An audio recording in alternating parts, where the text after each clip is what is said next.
question is, don't creationists deny the laws of nature? And I find that question to be rather amusing because it's just the opposite situation in that the evolutionary paradigm, it contradicts so many of the laws of nature and science. And the laws of nature are only possible because of the creator God of the Bible.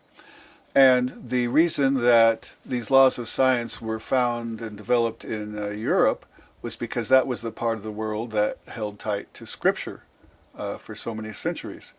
And other parts of the world, people were just as intelligent, but they were in ignorance. They had rejected Scripture and didn't have it.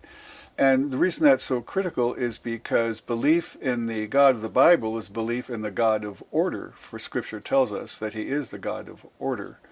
And so if you believe in order in nature and that it was created with order, then you look for the order and you use that thought process to find the orderliness in nature and are then able to define these laws of nature and even quantitate them in a mathematical fashion.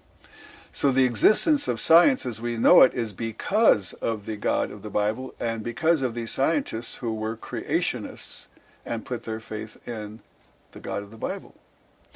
And so we have science and we have the laws of nature because of creationists. So that's why I find this question rather amusing. And yet when you look at the evolutionary the evolutionary scenario, you see that it multiple times it contradicts the laws of science.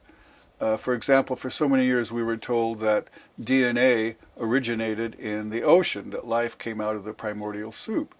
But then the evolutionists who know their chemistry realize that that's not possible because DNA is broken down by water, it's hydrolyzed. And so now what do the evolutionists tell us? They tell us that DNA forms as crystals in clay. Well, that becomes less and less tenable. But to try and be logical and hold to the laws of science, they put themselves in further and further into a corner. The laws of genetics simply prohibit biological evolution. Simply not possible. And when you ask evolutionists about the origin of life, where did that first living cell come from that everything else supposedly evolved from, they have no explanation because they know that the laws of chemistry and biochemistry simply do not explain how life came into being. The experiment of Urey and Miller, which was designed to produce amino acids, was successful and produced amino acids. But it also produced tar and toxins, formic acid. And so these are not conducive for the formation of life. And besides, only a few amino acids were made, and they were the wrong type of amino acids for life. They were a mixture of right and left-handed amino acids, and all amino acids have to be left-handed to form a protein. And so that mixture, again, made life impossible, or even not for life, but just simply getting a tenable protein is not possible. And many other things in that experiment were simply not realistic, such as the high concentration of hydrogen, the exclusion of atmospheric oxygen, the use of a constant electrical current in the spark chamber, using a trap and condenser to protect the molecules made. I mean, there are just many things, and yet that whole experiment was what?